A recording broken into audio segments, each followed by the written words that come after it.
Hi viewers, welcome to our channel. CM Revanth Reddy గారు BJP పార్టీలోకి మారబోతున్నారు అంటూ కేటీఆర్ గారు జోస్యం చెప్పడం చూస్తున్నాం. అసలు ఎందుకు, ఏ ఉద్దేశంతో కేటీఆర్ గారు ఈ వ్యాఖ్యలు చేయడం జరిగింది? మరి నిజంగా సీఎం రేవంత్ రెడ్డి గారు లోక్సభ ఎలక్షన్స్ తర్వాత బీజేపీలోకి వెళ్తారా? సో ఈ అంశం మీద డిస్కస్ చేయడానికి ప్రజెంట్ మనతో పాటు సీనియర్ జర్నలిస్ట్ జయదేవ్ గారు ఉన్నారు. వారితో డిస్కస్ చేద్దాం. నమస్కారం సార్. సార్, రేవంత్ గారు మరి బీజేపీలోకి వెళ్తారు ఈ లోక్సభ ఎలక్షన్స్ తర్వాత అని చెప్పేసి కేటీఆర్ గారు చెప్పడం చూస్తున్నాం. మరి ఆయన ఏ ఉద్దేశంలో ఈ వ్యాఖ్యలు చేయడం జరిగింది? మరి నిజంగా రేవంత్ గారు బీజేపీలోకి వెళ్ళే ఛాన్స్ ఏమన్నా ఉందా సార్? ఇక్కడ రేవంత్ గారు బీజేపీలోకి వెళ్తారని కేటీఆర్ గారు జోషిని చెప్తేనట్టుగా అన్నారా? జోషిని చెప్పారా? చెప్పారు. అంటే మరి ఆయనకే తెలియదు. ఎందుకంటే బీఆర్ఎస్ బీజేపీతో పొత్తు పెట్టుకుంటుందనే కాన్సెప్ట్ వచ్చింది కాబట్టి ఆల్రెడీ బీజేపీలో కలుస్తున్నారు కాబట్టి బీజేపీ వాళ్ళు చెప్పారేమో ఆయనకి. రెండోది, ఇంకో వెర్షన్ నాకు అనిపించింది ఏంటంటే, రేవంత్ రెడ్డి గారు చాలా లౌక్యంగా, చాలా చాకచక్యంగా తెలంగాణ రాష్ట్ర ప్రయోజనాల కోసము చాలా తెలివిగా మాట్లాడారనిపించింది. ఆ అక్కసతో ఈ నెలగా అంటున్నారేమో అని నేను అనుకుంటున్నాను. ఎలా అంటే, ఇంతకుముందు ప్రధానమంత్రి వస్తే రాష్ట్ర ముఖ్యమంత్రి వెళ్ళి కలిసిన దాఖలాలు లేవు, కనీసం విష్ చేసిన దాఖలాలు కూడా లేవు, గవర్నర్ను కూడా పట్టించుకున్న దాఖలాలు లేవు. నాకు తెలిసి ప్రధానమంత్రి 4 సార్లు వస్తే 4 సార్లు కూడా వెళ్ళలేదు. ఒకసారి బెంగళూరులో ఉన్నానని, ఒకసారి అనారోగ్యంగా ఉందని, ఒకసారి వేరే మంత్రిని పంపించి ఇట్లాగా జరిగాయి. మరి ఇప్పుడు ఈ నెల్లి స్వయంగా ఆహ్వానించి అదే వేదికను పంచుకొని ఎంత బాగా మాట్లాడాడు. ఎక్కడ రాజకీయాలకు తావు లేకుండా, నాకు ఇటువంటి బడాభాయ్, ఇటువంటి పెద్దన్న కానీ నాకు ఉంటే రేపొద్దున నాకు అన్నిటికీ కేంద్రాన్ని నుంచి రావాల్సిన వనరులు, నిధులు అన్నిటికీ డోకా ఉండదుగా, అంతే కదా. సో అహ్మదాబాద్కు మించిన సిటీ చేస్తామని అన్నాడు. దానికి తెలంగాణ అవమానించినట్టు అంటే అహ్మదాబాద్కు మించిన సిటీ హైదరాబాదు కాదుగా. మీకు మ్యానుఫ్యాక్చరింగ్ ఇండస్ట్రీస్ బాగా ఎక్కువగా అన్ని రకాలకు సంబంధించిన మ్యానుఫ్యాక్చరింగ్ ఇండస్ట్రీస్ చూస్తే భారతదేశంలో నాకు తెలిసి అహ్మదాబాద్ ఒకటి, కోయంబత్తూరు ఒకటి, వడోదర ఒకటి, వీటిలో విరివిగా బేభత్సంగా ఉన్నాయి అన్ని రకాలుగా. ఫార్మాలు కానీ మ్యానుఫ్యాక్చరింగ్ ఎక్కువ. మరి మన దగ్గర మ్యానుఫ్యాక్చరింగ్ అన్ని ఉన్నాయా? ఉన్నాయి, వాటితో పోల్చితే అన్ని లేవు. నెక్స్ట్, అహ్మదాబాద్ హైదరాబాద్ పోలిస్తే ఎందుకు అవమానం? అహ్మదాబాద్ కన్నా ఇదేం కాదే హైదరాబాదు. ఎందుకు కాదంటే, హైదరాబాదు 7వ మేజర్ మెట్రోపాలిటన్ సిటీగా అవతరించిందని నేను అప్పట్లో సర్వేల్లోనూ వార్తల్లో చూశాను నేను. అంటే లాంగ్ బ్యాక్ 7వ మెట్రోపాలిటన్. మరి మొదటి 4 మెట్రోపాలిటన్ సిటీస్ ఏంటి?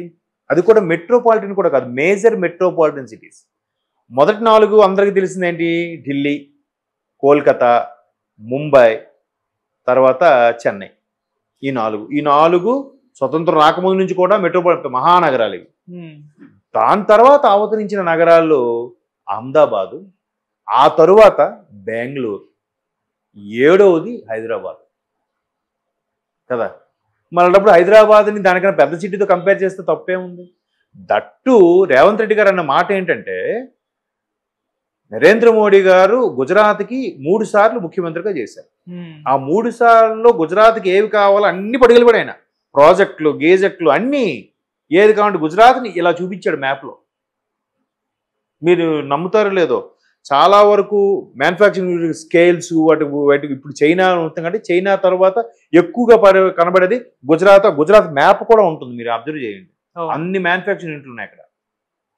సో దాన్ని అలా చేశాడు కాబట్టి, మీరు అలా చేశారు, నేను కూడా నెక్స్ట్ మీ దాంట్లో చేస్తూ మీలాంటి పెద్దవాళ్ళ సపోర్ట్ ఉంటే అన్నట్టుగా మాట్లాడాడు. ఇంతకుముందు ముఖ్యమంత్రి అయిన తర్వాత ఢిల్లీకి వెళ్ళి అమిత్ షా గారిని కలిశారు, నిర్మలా సీతారామన్ గారిని కలిశారు, తర్వాత రాజ్నాథ్ సింగ్ గారిని కలిశారు. అమిత్ షా గారి సార్ నాకు ఇలా హోమ్ అఫేర్స్ సంబంధించి కావాలంటే ఇమీడియట్గా ఫోన్ మాట్లాడి చేశాడంట. సార్ నాకు అది కూడా కొత్త వాళ్ళు ఐఏఎస్ ఐపీఎస్లు కావాలి, ఎవరు ప్రభావం వాళ్ళ మీద ఉండకూడదు, ఎవరు ఇన్ఫ్లుయెన్స్ ఉండకూడదు, ఏ రాజకీయ నాయకుడు అంతవరకు వాళ్ళకి టచ్ అవ్వకుండా కంటే అలాగా 2024 బ్యాచ్ రిలీవ్ అయ్యి ఉంటారు, సరే నీకు ఇస్తానమ్మని అప్పటికప్పుడు రాసి సంతకం పెట్టి ఆర్డర్స్ పాస్ చేశాడు. నిర్మలా సీతారామన్ గారి దగ్గరికి వెళ్తే ఆర్థికపరమైన వనరులు ఏం కావాలి, మీ రాష్ట్రానికి రావాల్సిన బడ్జెట్లు ఏమున్నాయి, లేదా ట్యాక్స్ లోపల వసూలు చేసి మీకు రావాల్సినవి ఏం పెండింగ్ ఉన్నాయి, అవన్నీ నేను రిలీజ్ చేస్తానని చెప్పి ఆవిడన్నారు. రాజ్నాథ్ సింగ్ గారి దగ్గరికి వెళ్తే ఆయన రక్షణకు సంబంధించిన ఏవో మాట్లాడి అది కూడా చేస్తూ ఆయన ఇంకొక మెట్టు ముందుకెళ్ళి, నువ్వు మాకన్నా మంచి వయసులో ముఖ్యమంత్రి అయ్యావు, రాష్ట్ర ప్రజలు ముఖ్యము, పరిపాలన ముఖ్యం, అది చూసుకోండి, మాలా ఇవన్నీ పెట్టించుకోవద్దు, మీకు ఎప్పుడు మా ఇక్కడ ప్రభుత్వం కేంద్ర ప్రభుత్వం బీజేపీ ప్రభుత్వం కాదు, కేంద్ర ప్రభుత్వం 29 రాష్ట్రాలకి మేము ప్రభుత్వం అందరికీ చేస్తామని కూడా చెప్పారు. అంత బాగా మరి నన్ను ఆదరించారు. నేను కాంగ్రెస్ ఓడని కాడు వాళ్ళకి అక్కడ వర్కే, రాజకీయం. ఇప్పుడు కూడా ఆయన ఏమన్నాడు, ఖచ్చితంగా నా సపోర్ట్ మీకు ఉంటుందని చెప్పాడు. దాన్ని వీళ్ళ ముఖ్యమంత్రి ఇంతకుముందు వెళ్ళి కలవలేదు కాబట్టి అరే ఈయన ఎంత చాకచక్యంగా ఎంత ఇమేజ్ వచ్చేస్తుంది అనుకుంటున్నారో ఏంటో అందుకు ఆయన వ్యాఖ్యలు చేశారని నా అభిప్రాయం. అంతే కదా, కేసీఆర్ గారు ఇంతకుముందు వెళ్ళలేదు ముఖ్యమంత్రిగా ఉన్నప్పుడు, ఈయన వెళ్ళాడు. ఆయన కూడా మడతెట్టేశాడు అన్నట్టు అనిపిస్తుంది. జనాలు ఏమంటున్నారు, అరే కాంగ్రెస్లో ఉన్న సీనియర్ నాయకులు కూడా నోటి మీద వేలేసుకుంటున్నారంట. అరే బీజేపీ ప్రభుత్వ ప్రధాని పట్టుకొని ఒక కాంగ్రెస్ ముఖ్యమంత్రి అంత చాకచక్యంగా అంత బాగా మాట్లాడాడని. ప్రతి అవకాశాన్ని సద్వినియోగపరుచుకోవాలి, ప్రతి అవకాశాన్ని తనకు పాజిటివ్గా మలుచుకోవాలి. అది కదా, అంతేగాని ఏదో మహారాష్ట్రలో జరిగింది, అస్సాంలో జరిగింది, అది ఏకనాథ్ షిండే గారు, ఆయన ఎవరు హేమంత్ బిస్వా గారు, వాళ్ళు ఏదో చేశారు కదా అని ఈయన కూడా అలా మాట్లాడితే, అంటే మీరు ఏమైనా ఆయన ప్రభుత్వాన్ని కూలదోషాలను ప్లాన్ చేస్తే మేబీ ఆయన చేస్తాడేమో. అనగా ఆయన ప్రభుత్వాన్ని కూలదోసే సత్తా ఎవరికి ఉంది? అయితే బీఆర్ఎస్ బీజేపీయే కలవాలి, లేదా బీఆర్ఎస్ ఇంకా మిగతా కాంగ్రెస్లో కొంతమంది ఇక్కడికి వచ్చి కలిపితే అప్పుడు రేవంత్ రెడ్డి గారు ప్రభుత్వం కూలిపోతే అప్పుడు ఆయన బీజేపీలోకి వెళ్తారేమో. ఆయన ముఖ్యమంత్రిగా ఉంటే ఎందుకు వేరే పార్టీలోకి వెళ్తారు? ఇప్పుడు ఈయన వ్యాఖ్యలు చేయడం వల్ల రేపొద్దున చూడండి కాంగ్రెస్ వాళ్ళు ఇదే వ్యాఖ్యలు చేస్తారు. అంటే మీరు ప్రభుత్వాన్ని కూల్చే ఉద్దేశంలో ఉన్నారా? అప్పుడు మేము రేవంత్ రెడ్డి గారిని మీ బీజేపీలోకి షిఫ్ట్ అవుతారేమో, లేకపోతే అవ్వరు అన్నట్టు కూడా రేపొద్దున ఎవరో వ్యాఖ్యలు చేస్తారు నేను అనుకుంటున్నాను అలాని. కాబట్టి అది ఒకప్పుడు కేటీఆర్ గారు ఎన్ని సంస్థలు తెచ్చారు, ఎంతమంది ఎంత ఫారినర్స్ ఎంత చాకచక్యంగా మాట్లాడారు, దాని గురించి ఎవరు తప్పట్లేదుగా. ఆయన మంచి వక్త, బాగా మాట్లాడారు అనుకున్నాం. కానీ ఎన్నికల టైంలో మీరేం తెచ్చారు, ఏం డెవలప్ చేశారు, గాలికి వదిలేశారని అన్నారు. కానీ డెవలప్ చేసిన అందరూ మెచ్చుకున్నారు కేటీఆర్ గారు కూడా. ఇప్పుడు కూడా ఆయన రాష్ట్రం కోసం ప్రధానమంత్రి హెల్ప్ తీసుకుని తప్పే ఉంది. ఖచ్చితంగా మీరైనా కేంద్రంలో ఏ ప్రభుత్వం ఉంటే ఆ ప్రభుత్వం సపోర్ట్ తీసుకోవాలిగా. తీసుకోకపోతే ఎట్లా రాష్ట్ర అభివృద్ధి? కష్టం. కలిసి పని చేసుకుపోవాలి. రాజకీయాలు వచ్చినప్పుడు రాజకీయమే, ప్రభుత్వాలే, పనప్పుడు పనే.